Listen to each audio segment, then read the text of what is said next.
right, Paul. Thank you for being here with me today. So we are in Amsterdam right now, Amsterdam, actually, yes, at the land of the Mindvalley tulips. U. Yeah, And I happened to meet this wonderful person.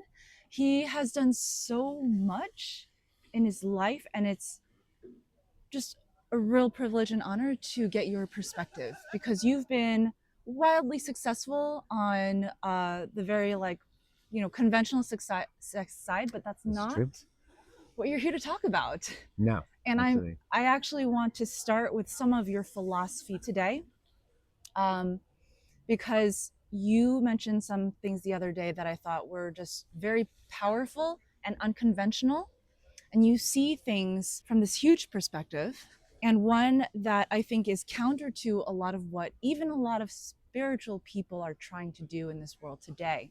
And we are here at a conference where everyone is into spirituality, but there's a lot of talk of thinking bigger and growing bigger and like getting to the top. And something that you said to me that really stuck with me the other day is this deconstruction and revolution of self. So let's start from there. Okay, all right then. Yeah. Well, hello everyone watching this and enjoying. I'm Paul, as introduced, and I hail from England originally. I live in Hawaii now for 23 years, and I have had quite the life. And as you say, one of the aspects of this that I've been going through for a lot of my life is this rebellion.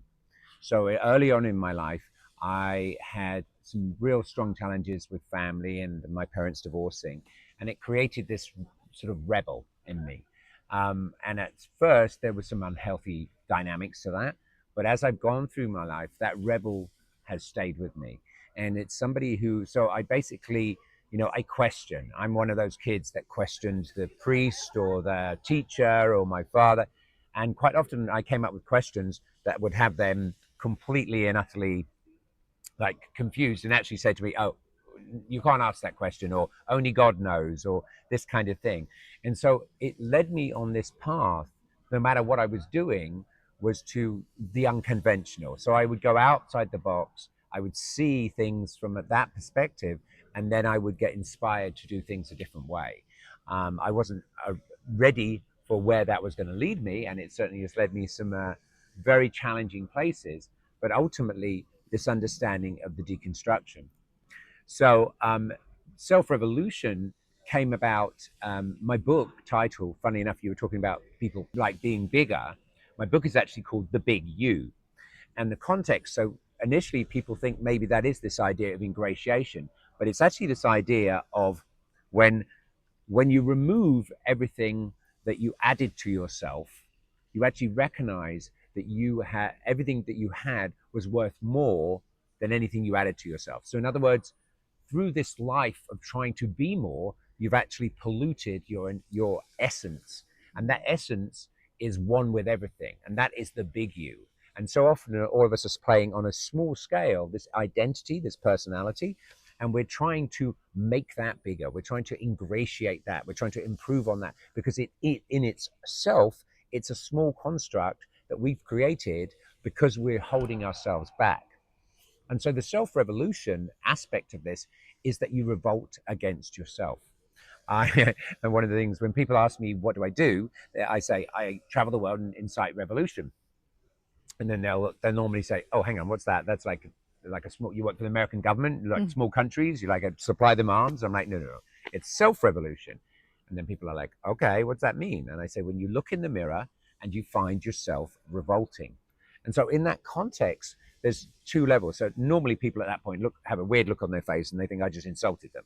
But essentially, you're in the act of self revolution. So you find yourself revolting. Oh my God, I'm here. I'm actually questioning my life. I'm looking in the mirror and I recognize the cost wasn't worth the payoff. And so, and the thing is about that is that the cost is never worth the payoff. So whatever you're doing in your life, what the cost is authenticity. So you're paying for everything you're trying to get with your authenticity, and it is never worth it because what actually you get for that is something that matches your inauthenticity. So I'll just sort of break that down so that's a bit clearer. So essentially, here's your natural expressions as a child. It's just like expressing out. Love is coming through you. You're like in this expression thing. And then as an adult, you learn to have an agenda, and you're like, I want to get something. I want to improve myself. I want to ingratiate myself. And so you adjust yourself to get something. But then what you get matches the adjustment. In other words, it matches who you've become to get it, even if that's subtle.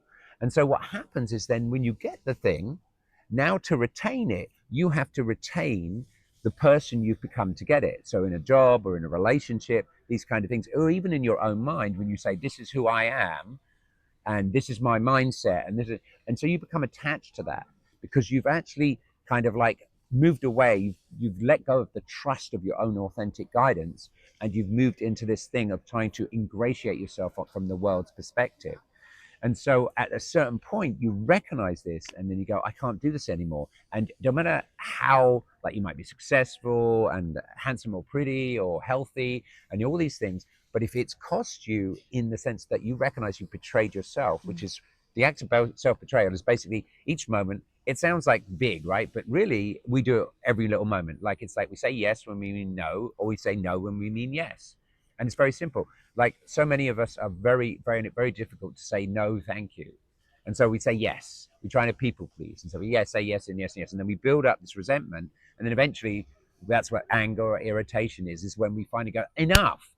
But the thing is to actually, the deconstruction, the self-revolution is when you recognize this and you start living a different way. You start from that place. When someone offers you something, you check and you go, thank you, or yes, please. But you're not attached to the actual result. And so self-revolution is basically the work. It's like I say to people, don't talk to me if you want to survive. Because for me, a successful experience for somebody, whether it be through the events I put on or through a conversation, is where a little part of them, you've got to put a little bit of your self baggage down, a little bit of that pollution down. And so in that context, every time you put something down, it's a purification. So it's a completely different model for operating in life. Okay, so before I deconstruct all of that with a ton of questions, let's actually let's actually put this onto how that's impacted your life and your life story. So I know that you've been wildly successful. You've been in the music industry, both as producer and marketer, right? And so, like, he's done some really big things. It was in Europe, Yeah. right? In the UK, I was in the UK Okay. for like 20 years. I ran pretty much the biggest marketing promotion company in the club music scene, and that involved studios, labels, remixing, DJing, marketing, and eventually we were doing everyone from Madonna to U2 to the super underground to the super mainstream. Like, we even had a company that did the whole Spice Girls thing. So it was it kind of got very broad, and we kind of dominated the market actually. Yeah, Okay. in my 20s. Crazy. That's Yes. another lesson. That's a lesson about following your bliss, because I love music, and that's why I went for it. So it was a very, very cool lesson to have. Following your bliss can and will bring you success and abundance in all other areas. It wasn't my goal. My goal wasn't success and abundance. My goal was passion and being like a champion for this music that was coming through in this club scene that I wanted the rest of the world to feel. So, which is kind of what I'm doing today, these days, in the ecstatic dance, is that's starting to take hold around the world. So that was what drove me, is to share this experience of joy and connection with other people. And because I was driven by that, it basically then fed me in the sense of success and money and abundance. And it's something that I teach for a lot of people. Carry on. Okay. So I want to include that in the story, though, because for some people that abundance and is elusive, even though they are following their passion. But what I wanted to ask you about this is, well, then when did it start to go sideways? Because Right. I know that you then went on a 5 year like spiritual traveling journey, and then I read also that you did like 15, at least 15 years, if not more, of deep spiritual work, right, to get to where you are. Yeah, Yeah, so I want to hear it's about that. about 30 years now. Okay, 30 years. There we go, Yeah, right? of workshops Yeah. and yeah, all the things. So, I mean, and I'm assuming it was all worth it to drop everything and to go this other way. But, at first you were doing this as a passion. And uh, so when did the passion become not passion? Right. So this is the thing, is that we get, this is where the self revolution moments happen, and they so the context is that ultimately that the highest realization is to understand that we're not an identity.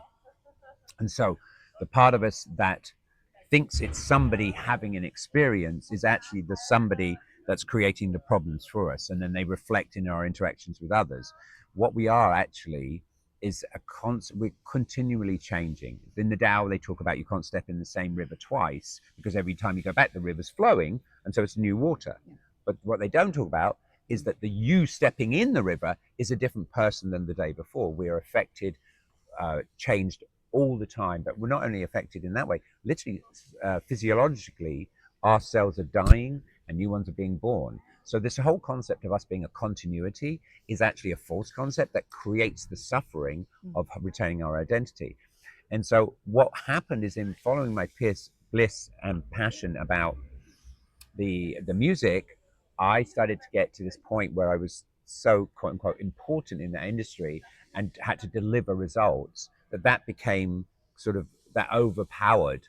So I would still do my DJing and my making music, which was, but a lot of it became like delivery, and it's got to be here by this time, and we number one in this time. And so it got to the point where if it wasn't number one, if I didn't get number one that week, it was a failure week.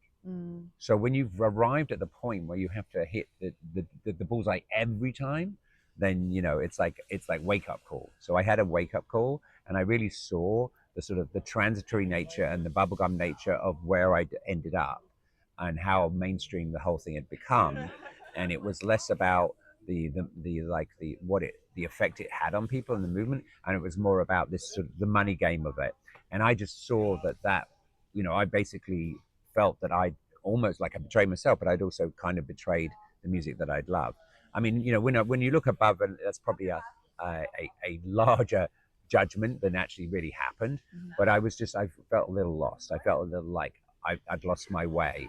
Yeah. And I just basically I just woke up one day and I just went, I can't do this anymore. I'm like, I just really was able to see that success, money, and fame were not, and I call them the three Western gods actually, which is time, money, and sex, which is essentially either you're doing something to create attraction in you, which is the sexuality part. You want people to find you attractive, you want to attract the right person for your life, and you want that kind of thing, or you want the money so that you have the power, or you're like constantly, but what you're paying with in a lot of times is your time, and you end up paying for your time for something in the future rather than living now. And so I started to not so much enjoy the process like I had when it started, but it was always like, oh my god, I'm answering the calls, trying to get the mix done, and everything became like this pressure, this insistence. Yeah. And I realized it wasn't worth it. So I had that self-revolution moment. I had that moment, and I went, I can't do this anymore. And I basically I went to a workshop. Funny enough, my first ever workshop back then, and it just changed me completely. It's a much deeper story. If you read my book, it describes this in some detail, but essentially I saw that everything was me. In this workshop, I had this deconstruction moment, and as the less of me there was, the more I saw I was everybody else. So as the barrier of my individuality dropped away, I saw there was no separation, and this changed everything for me. And I actually came out that workshop, and I spent 2 days in a hotel. I couldn't go anywhere. I was like, I couldn't function. I was like, oh, everything is different to how I saw it. And then I came back, and I got my directors together, and I said, hey guys, you're doing a great job. Carry on. I'm going on a sabbatical. And I basically never came back. And that's when I decided I kind of spent 3 months in my, like, it was kind of like a green, in English green garden. And I just would go out there and I would sit and look at the sky and just be like, what is this all about? So those very, very big, profound questions came up, because that when you get the fame, money, and success, what happens is that you recognize that everybody is after these things, and they think these things are going to give us what we all want, which is like happiness and joy. But essentially underneath that is peace, is to be at peace, to feel like, oh, I'm safe and I'm provided for, and I can trust, and I'm in a so it's this sort of relief that we kind of adopted, this idea that unless we're doing stuff, that's not available. And so you create this idea that you're the one who's providing for yourself. And yet, actually, what really is happening is there's divine providence. In other words, everybody is being provided for if they are willing to open up and accept it and trust that process. But we're all thinking that it's down to us, and if we don't do it, nobody else will. And so I had this big sort of schism in this place, and I saw that I wasn't happy. So I was successful, I was busy, I was running around doing things, but I wasn't happy. I wasn't at peace. I was stressed about the whole thing all the time. I was constantly trying to get that hit that bullseye, and so the game was up. It's like once you get to that point, you go, okay, this isn't the answer. The thing is, most people in the world, and maybe a lot of people watching this podcast, believe that is the answer. So they believe the success and the money and the wealth and the material goods will give them this sense of achievement and completion. But as I say, if they've actually paid for it with their authenticity, then actually it doesn't. And you recognize that you've sabotaged yourself for the sake of something that actually doesn't pay you off. Okay. So I have a question. This is actually for me and also some of my clients, because I work with a lot of people who are in burnout. A lot of them are artists like me, dancers, visual artists, whatnot. And some of us burnt out before we got the success. And we saw kind of like the veil was lifted, but at the same time, like we still don't have that experience of what success is. And so it's, we know that it might not necessarily bring us happiness, but there's also something in us where it's like we want to have the experience of that. So what is your take on how to navigate that? Because I want to work hard and I want to do all these things, make money, all of that. I do see that it doesn't necessarily bring me happiness, but I have what my soul is calling me to do. So you feel free to deconstruct that however you would like. Okay, so the main thing here is what do we define as success? And so, as I say, the idea that we got sold. So as children, we're not thinking in those terms. As a child, you're not thinking. You might be thinking, oh, I'd like a fast car because that looks fun, but you're not really thinking, oh, I want a car for status, or I want a nice house because then I will feel safe. You're not really thinking like that. This is something that we adopt afterwards, and we believe that it gives us some value. And the only reason we would even adopt the idea of acquisition of value is because we devalue ourselves. And so the whole process of achieving success is on the basis that we do not feel that who we are as we are when we come in has intrinsic value.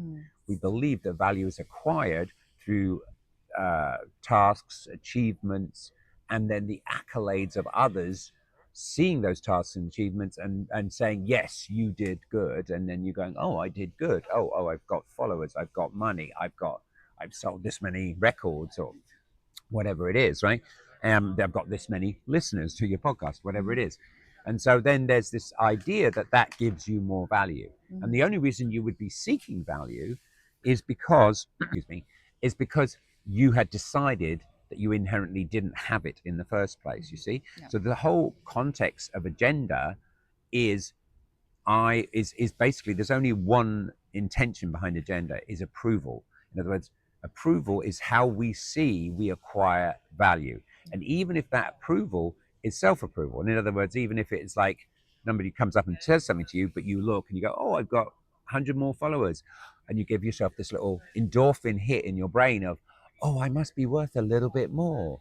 And then, and so then so essentially we've decided on this context, this is the operating system of humanity. So this is why this is so relevant. So the operating system of humanity is basically based on your personality or your jobs and what you do is like, say, the application. So we've all got computers or smartphones, right? We understand applications, and then we have different smartphones, and then the smartphone has an operating system, and whether it be Apple or Google or Microsoft or whatever, or Samsung or whatever. So they have a different operating system, and those operating systems get upgraded, and every now and again they get upgraded, and you go, oh, great, we've got this new ability to apply to our applications, whichever it might be. And then if you collectively looked at your phone and all the applications you had and all your information, that would be your personality. Yeah. But it's built on this operating system.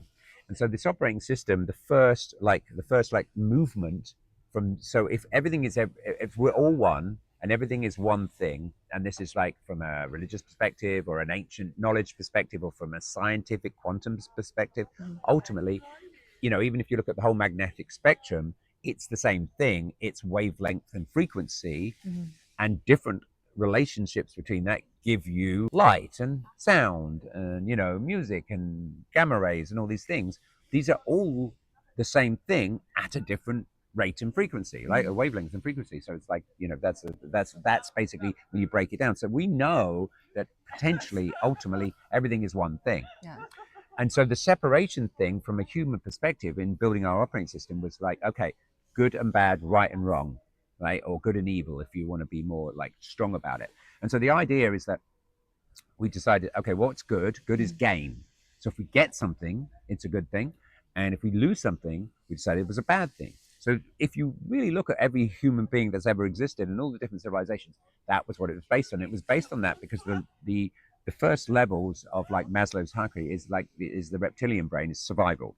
So we're looking for food, we're looking for shelter, we're looking for things. So the day that we caught something to eat or found something to eat, berries or whatever, was a good day. The day we didn't, we went hungry. That's a whole different conversation because hunger is actually a necessary thing for our evolution, but that's a different conversation. But the point is, we mistakenly started to build this concept of acquisition was good and losing anything was bad. But as I said, going back to what I was talking about earlier, when you acquire, so here's your expression, here's your adjustment to get something. So this is the agenda. And what you're trying to get is actually something that you think will give you more value. So this is why you're looking for the approval. So whether a child sings for itself, a singer might sing for an audience to feel that she has value or that her singing is actually any good or whatever, or a dancer. And if nobody's watching, is it any worse than 10,000 people watching? But in the sense of an ego and the acquisition, the small you looking to acquire something, it's the approval that is actually being sought. And so the approval will adjust the expression. So the expression, an artist, someone like Van Gogh, wanted to keep away from everybody. And he definitely had some surreal moments because he didn't want to be influenced. He wanted the expression to be poor. And so there's a lot of artists over the years that we remember because they did that, but they had some troubling times because they were still trying to fight this dynamic, right? Yeah. And so when you become, let's say, commercialized, which is the minute you adjust something to get something, it's a commercial adventure, it's a trade. So now it's not the expression. And so art is the expression of love into form. Okay, so we are all this energy that I talked about earlier. You could use another word for it, and you could say it is love. So that is love. So love is the makeup of the universe. I mean, it's like I actually have, but love is also the absence of condition. So anything that has a condition isn't love; it's a trade. So the minute you start using art to acquire something, it's now become a commercialized version, and you will, even if you don't fully understand it, you will adjust yourself. And so that's why sometimes you see in movies they get the artist and the agent and they kind of quabble and everything. You say, I want to be the artist. Yeah, but if you want to be seen, you've got to do it this way or whatever. And then some people do art and become commercialized, like graphic design or whatever. And then so success becomes the goal. Success meaning either I'm going to get paid more, I'm going to get more people tell me I'm good, rather than the expression. And so this is what we do in art, but also what we do in many things. And so then what happens is you get to a certain stage in your artistic expression and you realize the cost wasn't worth the payoff. You're like, damn. And you're like, no, I want to do what I want to do. Yeah. And so the thing is, it's that trust. And then on the other side, so basically we said good is gain, bad is loss. But actually in this context, when you adjust who you are to get something, you actually are polluting yourself. Yeah. And so it's actually bad gain. And then a loss on that side is actually like a purification. So it's like someone saying you don't need to carry that anymore. So when you put something down, when you put down some limiting like beliefs about yourself, like a baggage, and you put it down, then you're actually purifying yourself. So the operating system that all of 95% of humans have always run on is good gain, bad loss, and it affects everything. But really, the truth is, it's good loss, bad gain. In other words, loss is this purification process which keeps you in the moment, which keeps you from betraying yourself because you like literally you're always putting down that which would hinder your natural expression. Now that can be in art, but it also can be in every conversation. It can be just you're walking down the street and you feel, oh, I want to go this way, so you follow it. So you tune in to that guidance, which we all have. Yeah. And we know it because we feel at peace when it's happening. So when you're trying to get something, you're in insistence. So you're trying to get something and you're like insisting. So when you become an artist, like insisting, I want to be seen, I want people to see me, I want to get on that bill, and you start becoming something you're not to do it, then even if you do it, the interesting thing is that when you get the success that you're after, it doesn't land because you became something you're not to get it. So even if people say, I love you, you're amazing, this is wonderful, you go, you don't really know me. Mm-hmm. You know what I'm being to get that response. Yeah.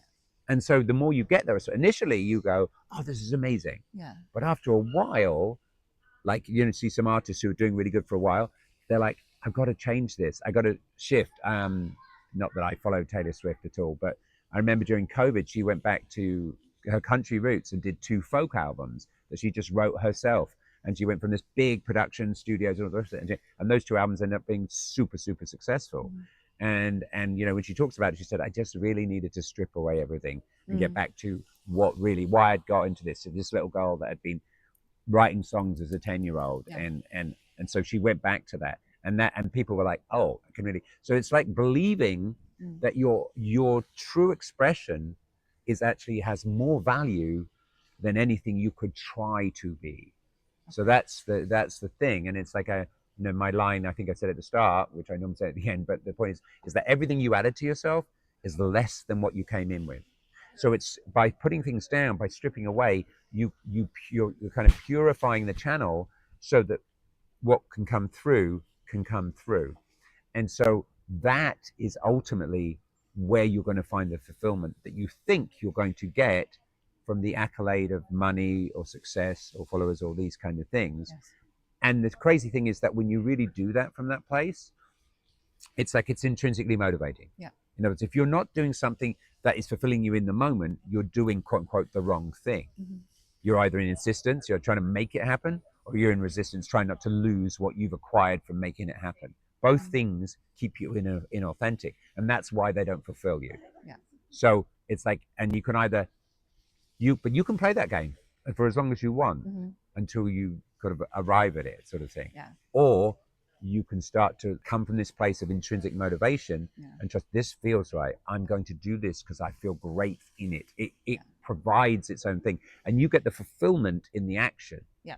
So rather than doing things on a trade basis, what am I going to get for this? You go, wow, this feels great doing this, so I will do that. And we all know when we're playing or singing or dancing or jumping in some cold water or looking at a sunset or tasting some amazing food, there's a moment where we forget our brains, we forget all the agendas, we forget everything, and we're in the moment and we're loving it. And that's the expression that comes through us, that creative expression, is so that we can witness the magnificence we are, that as a child we all learned to suppress, which is why we started this whole game of acquisition in the first place. Yeah. It's us holding ourselves back. Yeah. And we call it society, but it was us adopting this idea that what we were was too much. Yeah.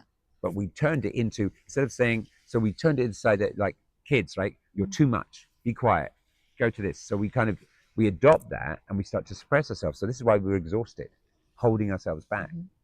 But another way of saying too much is you're more than enough.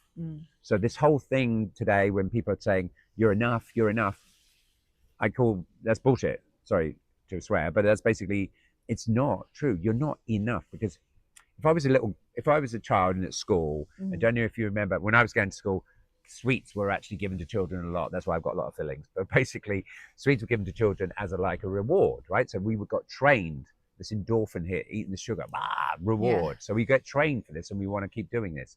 And so basically, they would give the sweets, and like you take them to school, and you go, and if you only had a few, and you said, "Oh, they're nice. Can I have some?" And I'd look, and I go, "I've only got enough for me. I've just got enough. What have you got?" And you go, "Well, I've got some lemon bonbons." And I go, "Okay, you can have my strawberry sherbet and the 2 lemon bonbons." And you start a trade. And this is how it all starts. It's enoughness, which comes from this suppression, because you don't want to be too much, because that got like shamed as a child. You got too much, too big, too loud. So now you just think, you're like, I'm enough. But enough doesn't give you any abundance. And the fact of the matter is, you are more than enough. That too much is the same thing as saying, I'm more than enough. All of us were born. The source of all our abundance and everything is within us. So we're like a spring that's like coming out of the ocean, coming out the earth, and we capped it. And every day we're trying to keep that spring, and we let a little bit out. But really, and so that's why, and as a child, you're like, shh, just like, so the idea is that you are the source, and it's, you only feel it. So and when you cap it, you're trying to get love. So all this approval is trying to get the love that you don't think you have. So as a singer or a performer, you're like, I want to feel loved. I want to feel valued, because you decided I'm too much, because you heard these messages. And so you decided, I'm not, that part of me is not lovable. I got to hide it away. And so now you create this false stuff and constantly try and edit it to attain the love. But it never lands because you know it's not you. And ultimately, and the crazy thing is that the reason you don't have the energy is because you're holding yourself back. You're like in this fight with yourself. So that when you allow this to come out, you actually feel, the reason you don't feel love and you think you want to get it is because you are love. And it's only in the loving, the expression of love, that you can feel it. And love is the absence of conditions. And so any agenda, including success or whatever, would be a condition. So if you put a condition on your expression of who you are, you then turn it into a compromise, which is therefore wants something in return. Well, I've compromised, I've been in a thing, I want a payoff. And then it never happens, and you cycle and cycle. So the only way to get off that game is to get off the game and to stop insisting to try and get something, stop resisting, holding on to something. So when you feel something challenging in life, you step in. And you say, and what, oh, I wonder what I can put down here. I wonder what baggage that I've been carrying in my backpack that I don't need anymore, that's holding me back, that my keeping it safe is stopping me from making that big decision in my life that's going to open me up, that I'm going to discover that place. And so you stop insisting, you stop resisting, and you start living from this place of how can I express the moment? What can I bring to the moment? What part of me? And you know what wants to be expressed because it feels good. It intrinsically motivates you. You feel great in the action of it. You finish and everyone's going, well done. You're like, it was amazing. I feel amazing. So, and you know, and all you healers out there that might be watching this, you've had sessions where you finish the session and you feel like you could float out the room, and it was you were equal receivers of the greatness of that session. Or you can work all week and you go, oh, I'm so exhausted. My clients, oh my God, I feel so drained. I need to kind of make sure I'm protecting my aura. I need to make sure I'm protecting my energy. I need to, and so I know this might be a bit radical, but essentially then you are doing it with an agenda. So you can't, like, the healing is actually you giving them the inspiration to show them that actually that the healing is the removal of their limitation. So you have to live that, as opposed to quote unquote try to fix them. Because what you're trying to fix is their faulty model, and actually the whole model needs to be thrown out. It's like who they are underneath that is what they've been looking for. And so the only way to do that is to actually start living it. And the lover is the beneficiary of the loving. I'll say that again. The lover is the beneficiary of the loving. As you love, it comes from within you, like the spring comes out, and you are this sort of the banks of the river. And as it comes out, you feel it. You're fulfilled by it. And so that starts to guide you in life. And then when you do that, you do it from a place of well-being, and then providence starts to support that. And this is the thing, is that it's our mistrust that we are supported by life, by God, by the creator, by source, whatever you want to call it. And we think kind of like, oh, we'll just jump down here and do your best, dog eat dog, which is because we think from this good gain, bad loss. I know that was a lot. It was a lot. It was very, I mean, for me, that was very important to hear. And, even just looking at my experience from this week, I've seen myself grow. And even though, like, today I was reflecting, I was like, you know what, Valerie, you're kind of like a half-baked cookie and you want to be done really fast, but that's not how it goes. You're never done. You're never done. Never done. Right. So everybody who thinks they're going to be done, you're never done. What you're in is a constant state of undoing.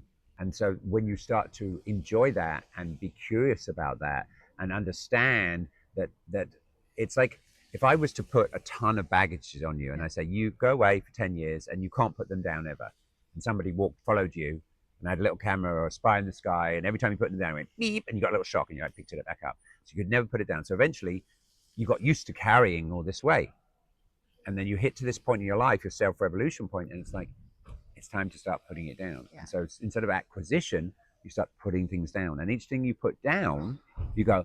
And we all know this, like if you're traveling and you've got your bags and everything, you get to your hotel room or whatever, and you put your stuff down, and you flop on the bed, and you go, "Oh, what a relief!" So the discovery of self is that relief when you put down the false self. It's not the acquisition of something. Yeah. It's the purification of something. It's the deconstruction of something. It's the releasing of something, and the discovery that you were that all along. Yet the game, you might ask, is why that happens. It's because we're all hardwired for approval. Yeah. As a little baby, we're born, we have no ability, so we're hardwired for approval. So it's nobody's fault. Nobody is like worse than anybody in this context. We all created this identity so that we could deconstruct the identity. Because as you deconstruct it, you discover truth. So when you go, "Oh, I'm not that," it's because the truth of what you are is revealed in the knowing of what you're not. So you come in perfect, you then think you're too much, you suppress yourself, you then create this identity that wants to acquire value because you've suppressed your own value. You then realize the self-revolution moment, the cost wasn't worth the payoff, never will be. You shift, you change somewhere in the middle of your life, and you start putting that down. And then slowly but surely, as you put things down, you become lighter. And so in that lightness, that's what, so when the sages talked about enlightenment, they were talking about that. It's that when you start putting down this acquisition, you become lighter. You enter the moment going, what can I give to the moment? You stop trying to insist. You feel insistence, you lean back. You feel resistance, you lean in. And you know what that feels like because it's peace, it's optimism, it's curiosity, it's love. You in any resistant moment, the moment is asking you, what in this situation am I choosing not to love that I could love? That is a reflection about what I'm hiding in myself. So there's basically a part of yourself that is actually representing itself outside of you that you want to judge because you judge that in yourself. And so that's why people, places, and things come into your life and they challenge you, is because it's asking you to put down that self judgment that created this idea that you weren't enough, so that you had to create this identity. And so when you welcome back what's called the inner child and all those wonderful curiosity and silliness and optimism and all these things back into your life, then you're welcoming yourself. And the reason why anybody would judge you is because you actually have this self-judgment that somehow you weren't good enough, but actually you were more than enough. And the only way to know your true power is to see the thing that you thought was the worst thing about you, the thing that you hid the most, is actually your greatest gift. It's the thing you got given extra of. You know, going back to that thing about the kids and the sweets. So if my mum gave me a whole huge bag, I'd go to the school and I go, "Do you want some?" And they go, "Oh, you sure?" I'm like, "Yeah, I got more than enough. Do you want some too?" "Oh yeah, I've got more than enough." And so you go around like sharing your sweet, so to speak. So sharing the things that infuse you, and you become an inspiration, and then that creates aspiration in others to do that also. And then everybody's going around sharing what they have like brought, what they previously thought was just something to be ashamed of, and then suddenly all that shame starts to drop away because you actually live that which you felt to hide. All right. Thank you. So I know we're running out of time, so I have one more question, because a lot of people think that when we need to let go of things, we're also letting go of having material wealth, and we're letting go of all these things. But you're not, that's not really what's happening. You're surrounded by people all the time. You're surrounded by friends, love. And the way that you radiate your aura too, like you're super welcoming, you're super loving. You have resources. It's not like, you know, you've meditated in forest and now like you don't have anything, right? Um, and so I want you to describe what is the difference between the way of being and how it is reflected in your external world from before and now. So before, I thought it was my business to basically to acquire the resources for me to do something. And so I acquired a lot of resources. But what not only a lot of people do know is that literally at the end of my travels, and I had retired, and I had about, I don't know, probably about £5 million at the time. I'd sold my company and things like that, and I just had it like in shares and things like that, and I wasn't even paying attention to it. I was backpacking. I wanted to be like a monk, so I was like not even thinking about it. And then the day that I was coming back to the world, that I'd sort of completed that journey, living with monks and aborigines and doing firewalking and climbing pyramids and Machu Picchu trail and da da da and all the things, right? Um, I was sort of okay. Now it's time to go back into the world, and I kind of think I've got an idea of this, as I say, this new operating system. And I'm like, yeah, it's no longer reward and punishment, carrot and the stick. Mm-hmm. It's this like intrinsic motivation. It's that love. It's the absence of conditions. It's that God, source, whatever it is, infinite potentiality. In other words, if it's infinite potentiality, then basically it's no thing, because to be in the no thing means it has the possibility of being everything. So there is no, the actual truth about everything is it has no form. It is the potential of anything. So therefore it is not the definition of anything. So if you're following my thinking, so I started to realize this, but then I had to go. I was like, oh, I got to go back into the world and do it. The day that I was at the island of Santorini, which was very relevant because I was there's a whole story about my past lives and one of the things I was doing, which I didn't believe in at the first, and then I had these very surreal moments, and it seems like, for me anyway, I understand people have different ideas. They are true. There's no other way I can explain the things that happened to me and what I learned and what I discovered and what I actually found in the real world to back that up. It's another story for another time. But essentially, one of the places I was there, which I was reflecting on my past life, where I had quote unquote lost everything, and it was due to this volcanic eruption on this island of Thera, which to this day is modern day Santorini. So I'm there. I sit down. I look at the internet and the email, and this was like, they were really slow back then. They were super slow. There was no smartphones and stuff like that. Anyway, 3 emails, all my wealth aside from, I think what I was left with was about 100,000. So basically, a builder had taken all my money and not built that, renovated the home. There was a liquidator saying that all your shares in this big company had gone bust, and they were now worth like pennies as opposed to the millions it had been. And then finally, my business, which owed me a bunch of money, the directors were like, because I'd basically bankrolled the business. Too much information, but a business thing. But anyway, the point is, they were like, we're going to close the business down unless you take this small amount. Otherwise, you're not going to get any of your money. So I went from, oh, I don't ever have to work again, and because I really had worked hard, to, oh, I'm back at zero. Like I can just got enough to pay a few things and get myself, but that's about it. And my biggest fear was that I would have to go back to this sort of mainstream thinking. Yeah. And I'm like, no, this is my opportunity. Now I get to walk my talk. Now I get to live it. And that was that was over 20 years ago. So for 20 years, I have just trusted. Now, do I know about finances? Do I know about various business things? I do, but that's not my goal. I'm not making that my thing. My goal is experiences, and for me to live this way that I'm living, to really live this. And all I can say is that through that, money arrives in these very unexpected ways. It really does. It really magically arises. I had to do an investment to get a green card to live in America. And, at one point there was the crash and I wasn't getting none of my investment back. But I very much work every day on this sort of, no, I'm abundant. I actually have this abundance thing that I read every day, first thing in the morning. And I just trusted, and I'm like, okay, I'm being taken through this process of trust.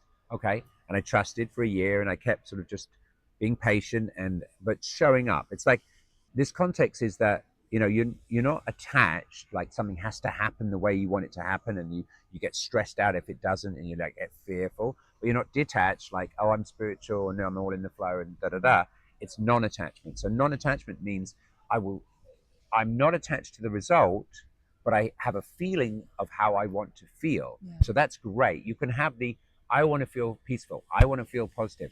I want to feel that I am out of my way and an expression of joy. So this can, and how that happens, currently, I think this is the way. So you start moving towards it, but you're not attached to that particular result. And if it shifts and changes and people cancel, and so all distractions, all, it's like what I was saying, all diversions are like gifts to take you to a higher situation, or when you get delays, it's because you're being given an opportunity to shift and change yourself. And so I just had, so basically I was put in a situation where I had to see if I could do that, Yeah. and it's like, it was very surreal moments where suddenly I'm on the phone trying to get 100,000 to get myself through 6 months trying to borrow it. And then this was the time before 2008. And then the person at the end of the line goes, "Oh, your house, da, da, da, da, we can lend you 1 million," which was crazy. Like, and I'm like, "What? No, do I do that?" And then I sat with it. I thought about it and thought, okay, I'm going to take that and I'm going to invest it in building this retreat center Mhm. on my property. And I'm going to start offering this for people and transforming people. And so I decided, so it's like, sometimes the world will take you into risk Yeah. so that you can have this experience of trust. Mm. And slowly but surely, it's like various things, like that thing I told you about, that investment. Because I waited, and instead of it, by the end of that situation, it ended up actually making me money than when it looked like it was going to lose me everything. And so part of the thing, the journey that you're taken on, is that you have to move into this place of trust. You have to know that it's going to, when you come from this place that isn't about perverting your authenticity, Yeah. that you will be supported. And my experience has been that it has been. Yeah. And it doesn't mean I don't go through all the challenges. Yeah. There's many challenges. What she's not mentioning is that after all that traveling, I had 10 years where I called my life deaths, where every major financial, legal, social, and I had 2 near-death experiences. So I've certainly had that challenge where the biggest things that I'm attached to, I had to put down. Yeah. But it was in that experience that I discovered the truth about what was going on and what I'm sharing. I wish we had time to actually go through all of it, but I'm sure that's like an entire book of life experiences. Yeah, because like we didn't even go into what you did in your 5 years of spiritual journey and all of that. Can we find that in your book by any chance? Or And in the book, there's a few bits and okay, pieces. There's a few anecdotes, and okay, there are some powerful ones.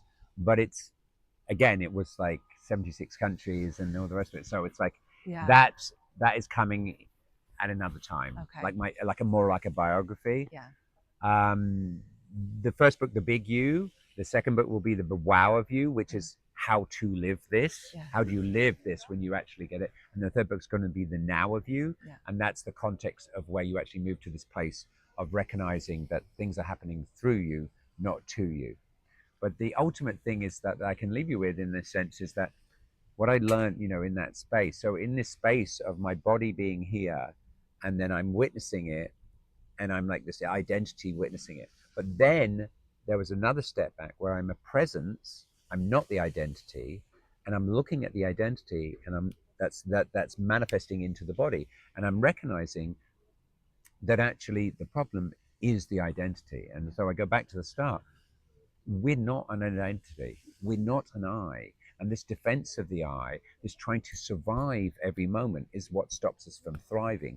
We literally, the whole system is designed to, the only constant is change. I'm sure you've heard that. A lot of people heard that. But that, even physiologically, mentally, spiritually, we are always changing. And the idea of trying to hold on to it is the suffering. yeah, So when you try to enter a moment and your identity says, I want to survive this moment, it will avoid loss and it will try and acquire, and then it will live this inauthentic life, which is unfulfilling, which is why we quote unquote die, is because we get to let go of the body and the identity so that we can reincarnate to try again. It's like we get lost in our avatar. yeah, And so what I decided on when I had my second near death, and I was at this place where I was from this side, I was able to recognize that people talk about going towards the light, right? Yeah. So people talk about going towards the light. And what I realized is that it wasn't I going towards the light, it was that the I had a limited perspective. This is my view. I'm somebody. And as that dissolved, as I wasn't that, all perspectives were available. And in that context, if you look at the night sky and you see the stars and they're hitting your eyes, you say they're light and the rest is dark. But actually, the night sky is full of light. Light is moving everywhere, and we're only perceiving that which hits our eye and gets translated as light. And so the point is that it's our limitation of perspective that sees light one place and darkness another. But when you don't have a limited perspective, as I was dissolving in this beautiful, most peaceful state, because all the stress and all the inauthenticity and all the goals and all the agendas and everything, as they dissolved away, obviously there was nothing to interfere with the peace of this presence that I felt. And then, but what happened is the perception of my limitation of an identity dissolved. And then rather than me going towards the light, it was apparent the light was everywhere. So there was this feeling of this bright light, but it was actually the understanding that I was this light, that this light was everywhere, that there isn't anything that isn't this, as opposed to something going towards something. And so when I came back, what I decided, there was this choice point, was that wouldn't it be amazing to come back to this life and kind of be like a virus for this new operating system. And so everybody I speak to, or like when I met you and I'm doing these podcasts and you guys are listening to this, you can catch me on the Instagram or my book and various other things. It's like this is a completely different operating system. It's like there's shifting the thing. So rather than each day, what can I get from this day being a good day, and oh shit, I lost something today, it's a bad day, you switch it. So it's not what can I pick up in a day, it's what can I put down. What challenges are going to ask me to get out of the way of myself. And the more you're out of the way of yourself, the more you get to have your channel that love can express through you gets wider and wider. It's like you're the banks of the channel, and love is like washing away the banks of your identity that's trying to survive. And when you stop trying to survive, you thrive, and you start to understand that your only business in every moment is to love it. And the more you can love that which is in front of you is actually the more you can love yourself. And in that context, you discover it's not about being loved, it's about being love. I'm going to ask one last question, and you can answer as briefly or as elongated as you want. Is it possible to act in faith and trust, even in the presence of thoughts of fear and self doubt? Absolutely. Absolutely.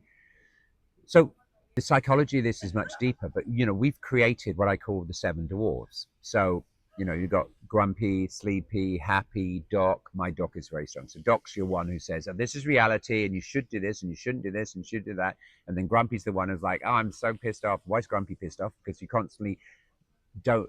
Grumpy's the repository where you put all the no's that were yeses or the yes that mean no. So in other words, every time you block your natural expression, it's like you've got a border control. Here comes your natural expression. You go, hang on. Are we going to embarrass ourselves? Are we going to annoy someone? Are we going to lose something? Are we going to not get the job? Are we going to lose our boyfriend? Are we going to get blah blah blah blah blah blah blah? Is someone going to frown at us? Okay, we can't do that expression. So there's and that energy has to go somewhere.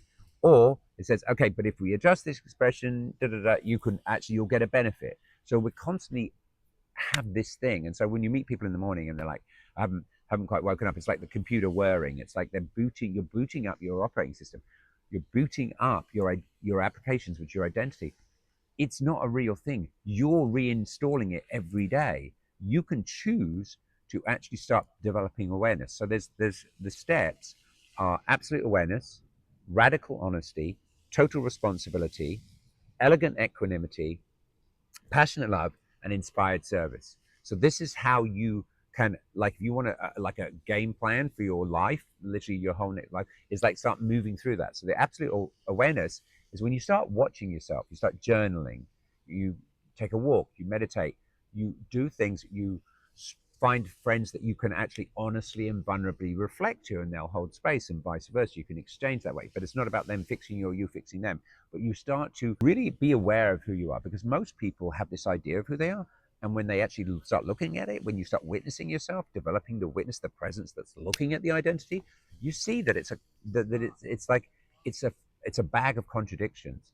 It's Mhm. like the computer has a startup folder, and all the applications you've ever put on your computer, they say, can we put something in your startup folder? And then after a while, your computer starts slowing down. It's because every morning it's booting up all these different applications, and some of them are at odds with each Yep. other. And so our personality has, oh, I'm a little child and I've got to be careful and I've got to protect. And then we might be a 50-year-old adult. And so it's like, oh, I want to go out in the world and be brave. And so we're actually, both of those are running at odds with each other, which exhaust us. So it's like, it's actually taking responsibility and looking in, which is that can be, like reading books, doing workshops, doing therapy, and actually starting to develop awareness. Who am I, in the sense of who is the small you identity that I built? That's generally the who am I we're talking about. Who am I really, as I said, is love, and that's behind that. So you need to figure out, what did you make, and see where it's been serving you and where it's not serving you. There might be certain things that you're like, yeah, I want to keep that.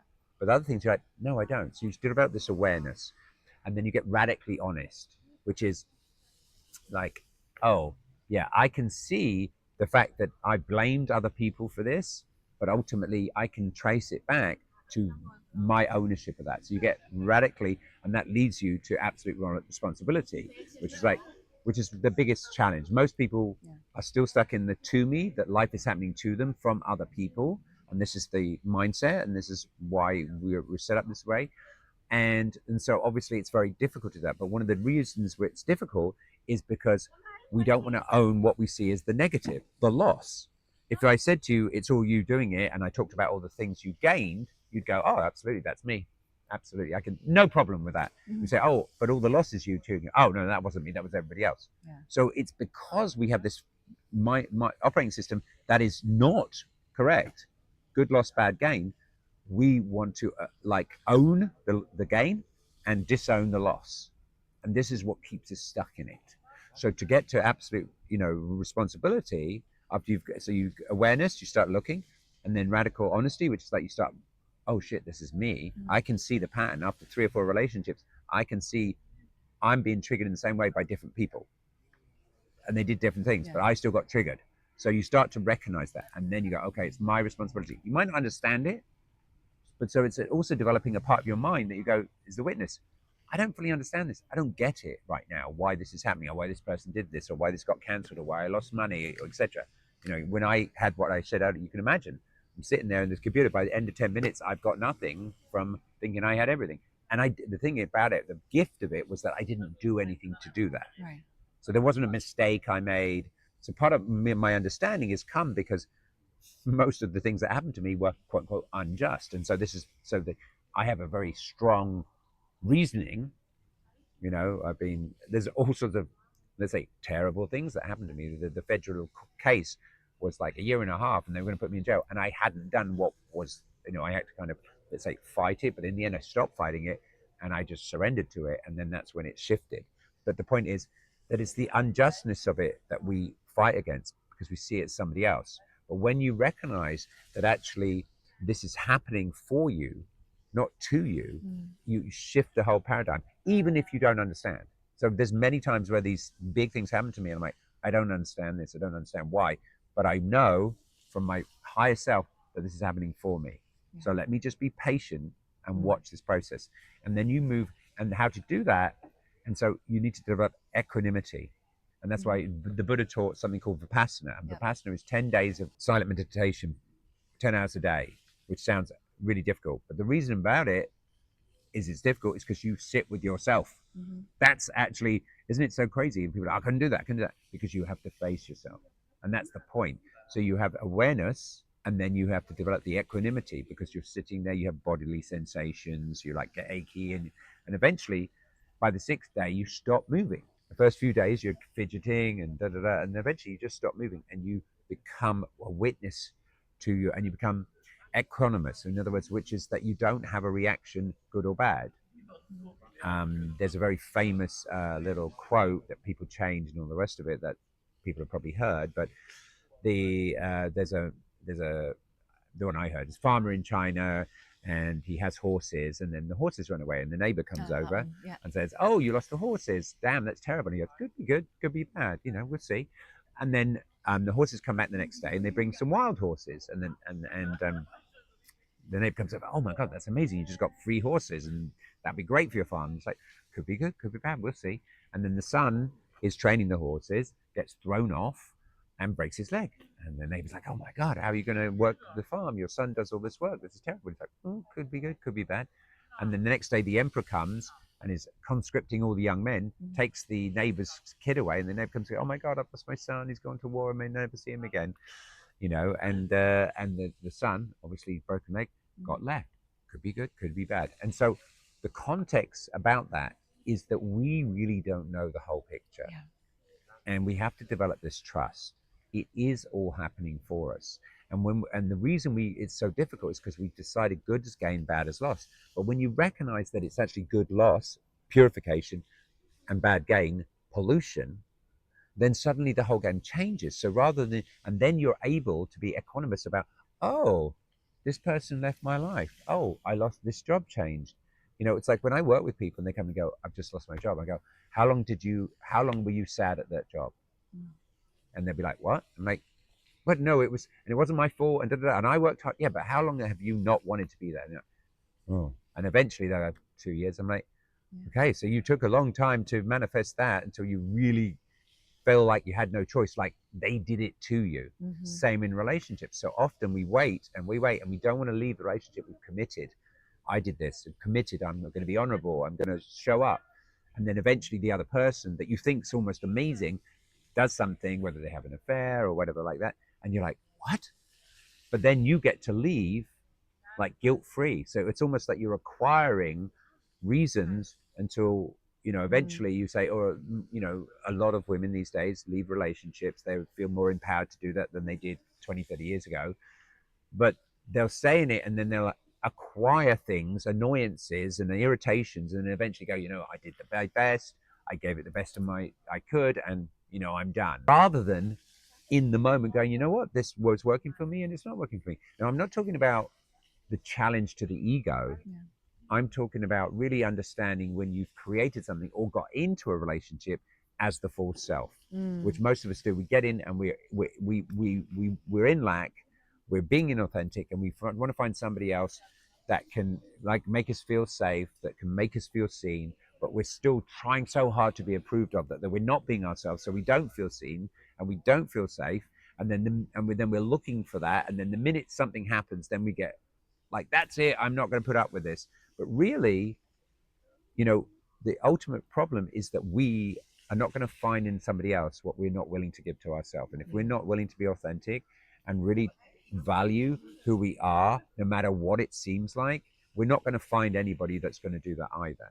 And so it's always a reflection. So essentially, when you start living this authentic, your job might change, your relationship might change, where you are, what you're doing with your life might change. You might even be in a passion-filled thing that you, like me, got to the point where you started perverting it and you're ready to let it go. And trusting that in that space, something else will arise. So when we have space in our life, when we honor, when we see loss as good, because loss is the opportunity for the new. If you're holding something in your hand, you can't receive anything. And so we're also busy with our container of acquisition that we can't actually really receive anything. So we have to grasp it, we have to pull it in, we have to try and work for it. But when you are willingly, what comes, let come, what goes, let go, what stays, let stay. So something can arrive in your life, a partnership, a friend, or a business, whatever, or a passion, and it can stay there your whole life, but you don't do anything to make it stay. You're not trying to pervert yourself. The minute you do something to make it stay, you're not being authentic. Your job is to be as authentic as you can. And you're being authentic because you're not in insistence and you're not in resistance. Insistence that you're not trying to fix, you're not trying to change somebody else, and you're not trying to resist. You're not trying to resist your own change. You're not trying to resist holding on to something that obviously wants to move. Because life will always give you upgrades. If you give it the space, it wants to deliver you an upgrade. And the upgrade is not that it's better than the person, place, or thing, it's that it's more in alignment with who Mm-hmm. you are now. So life is reflective. And if you hold on to the past, you keep yourself in a container, a bit like this. We're in the year of the snake. The skin of the snake. The snake has to go to a certain point, acquiring, eating, but then it has to let go. It has to let go of its skin, and it's super vulnerable. So we have to get safe with being vulnerable. Mm-hmm. And so we have to get equanimous going, okay, could be good, could be bad, this situation. But essentially, I know I'm going to lose this bunch of stuff here. And that's going to be a purification. That's going to be good for me, not it's going to be bad for me. So when we stop trying to avoid loss and we see loss as more the opportunity for space to invite in the unexpected. I was sharing earlier, I had the most surreal night last night where I trusted this, ended up having this space, and in this space ended up in this evening of fun and joy that was beyond my imagination. Really was beyond. I couldn't have imagined that I would be in Amsterdam on the beach at sunset watching a wrestling match, listening to a Mexican skanking band with a whole ton of people celebrating. Never in my wildest dreams. It would not have been. So what I'm saying is that even if you know everything, if you knew everything on the internet, you would still be limited from the perspective of the all, from the big you, and from God, from source. And so when you start to recognize that if something is being moved away, it's giving space for something to be delivered, that is an upgrade for you because it's more in alignment. It's asking you to live more authentically, to be the love that you are. Then you start trusting that. And the more you start trusting that, the more that's how life starts to support you. Amazing. Thank you so much, Paul. I could ask you questions forever, but we're going to leave it at that so that we can Absolutely. go and enjoy the rest of this beautiful day. And yeah, it's been so cool. Thank you Thank you so so much. much. Yeah. And I think we'll put on the links. I Yes, have we the will. Instagram. It's free. I post pretty much 3-4 times a week, little videos and stuff. And there's 1,800, so many things there. And then obviously there's the audio book and the book where a lot of what I was saying is being put into a more concise, and it's like 3 hours or 100 pages. So it really is kind of, I'd say, thick, meaning that each paragraph is like almost like a life-changing paragraph. But the thing I want to leave you with is this really understanding that you are not this identity, that you are so struggling. All your struggle is you trying to survive the moment with the identity, and that's what's stopping you from thriving. So just to start welcoming loss as an understanding that it's the purification, that anything that's moving out of your life, you and to adopt an open hand policy, and then you will find that you are divinely provided for, that you really are supported, and you become an inspiration to yourself and an aspiration to others. And life really starts to just have the joy and the peace that you have been striving so hard. It was there all along when you stopped that game. So I just welcome that for you. Thank you.